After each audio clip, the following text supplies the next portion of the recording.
Assalamualaikum dan salam sejahtera. Anda sedang menonton Sekilas Fakta 30 Julai 2020 bersama saya, Syazwana Amir.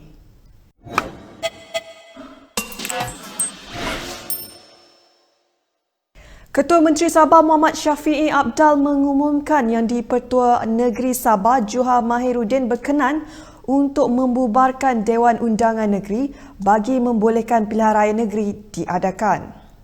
Jadi saya sedar daripada awal pun saya mempunyai SD 45, tebal SD saya. Tapi ada yang tidak kuat iman, terbeli, dijanji jawatan. Ya, jadi ada yang menyatakan bahawa kita ini ada satu orang YB itu menyatakan bagus kraft tangan orang Sabah ini. Jadi kita ini menjadi kraft tangan sudah. Handicraft yang mudah dibeli, yang mudah dijual. Jadi oleh kerana keadaan itu, saya yakin orang Sabah ada maruah. Kita rakyat Sabah kita ada. Terdahulu, Shafie yang juga Presiden Warisan menghadap Johar di Istana Negeri Sabah pagi ini hanya beberapa jam selepas bekas Ketua Menteri Musa Aman mendakwa memiliki sokongan majoriti adun untuk membentuk kerajaan negeri.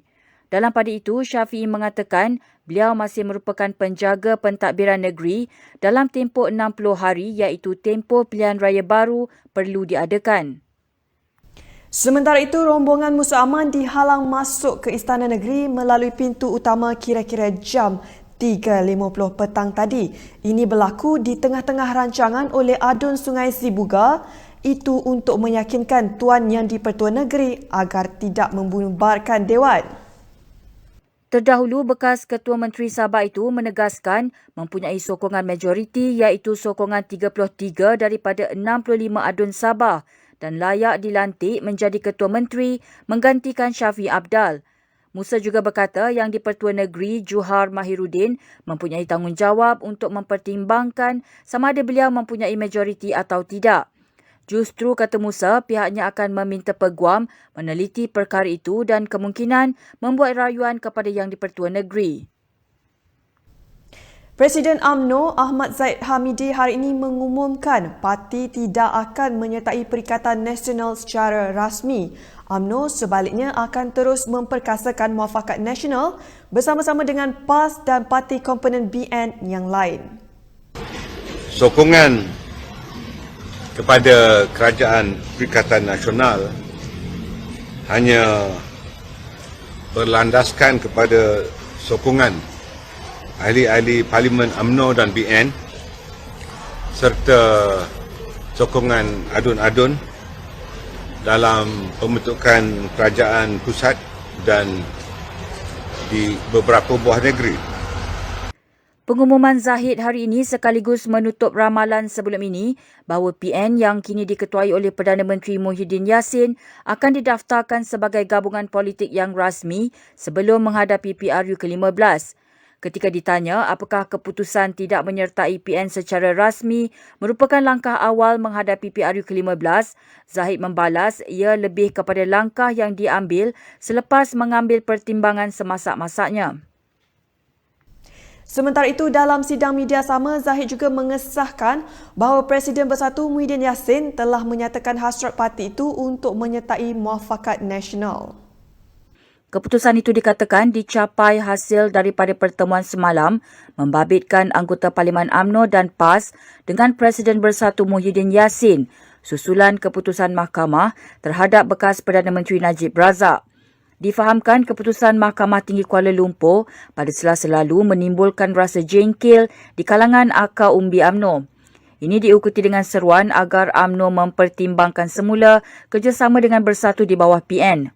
Tidak lama selepas keputusan mahkamah itu, Presiden UMNO Ahmad Zahid Hamidi juga membuat kenyataan menyatakan bahawa UMNO akan membuat keputusan politik besar sebagai respons terhadap keputusan tersebut.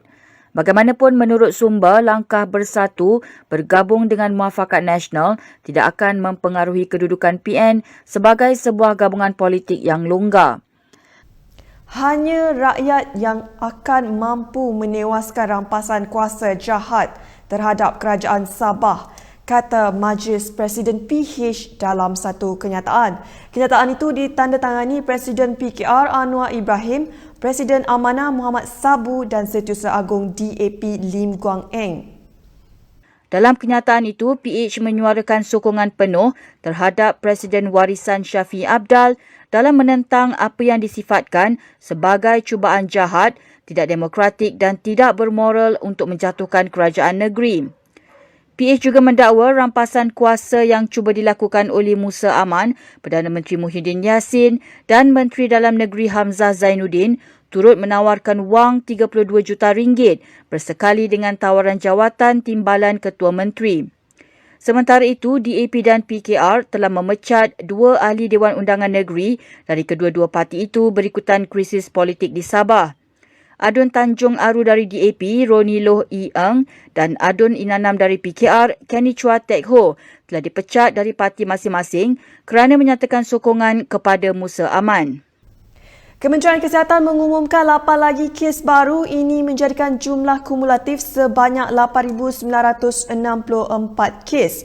Daripada 8 kes baru, 3 kes penularan tempatan dikesan di Sabah. Ingin dimaklumkan daripada 8 kes baru yang dilaporkan pada hari ini, 3 kes adalah kes import yang mendapat jangkitan di luar negara, iaitu melibatkan 2 warga negara Malaysia dan seorang bukan warga negara. 3 kes import tersebut adalah dari negara yang pertama, 1 kes daripada Kazakhstan, 1 kes daripada Filipina dan 1 kes pendatang tanpa izin, ditahan dan disaring sebelum ditempatkan di depo tahanan Immigration Puas Langkawi. Sementara itu, Dr. Nur Hisham mengumumkan 5 lagi pesakit disahkan sembuh, menjadikan jumlah keseluruhan kes sembuh adalah sebanyak 8,617 kes. Tiada kematian dilaporkan hari ini menjadikan jumlah kematian kekal 124 kes. Dr. Nur Hisham turut mengumumkan 1 lagi kluster ditamatkan, iaitu kluster Bukit Bintang yang mencatatkan 11 kes positif tanpa melibatkan sebarang kes kematian.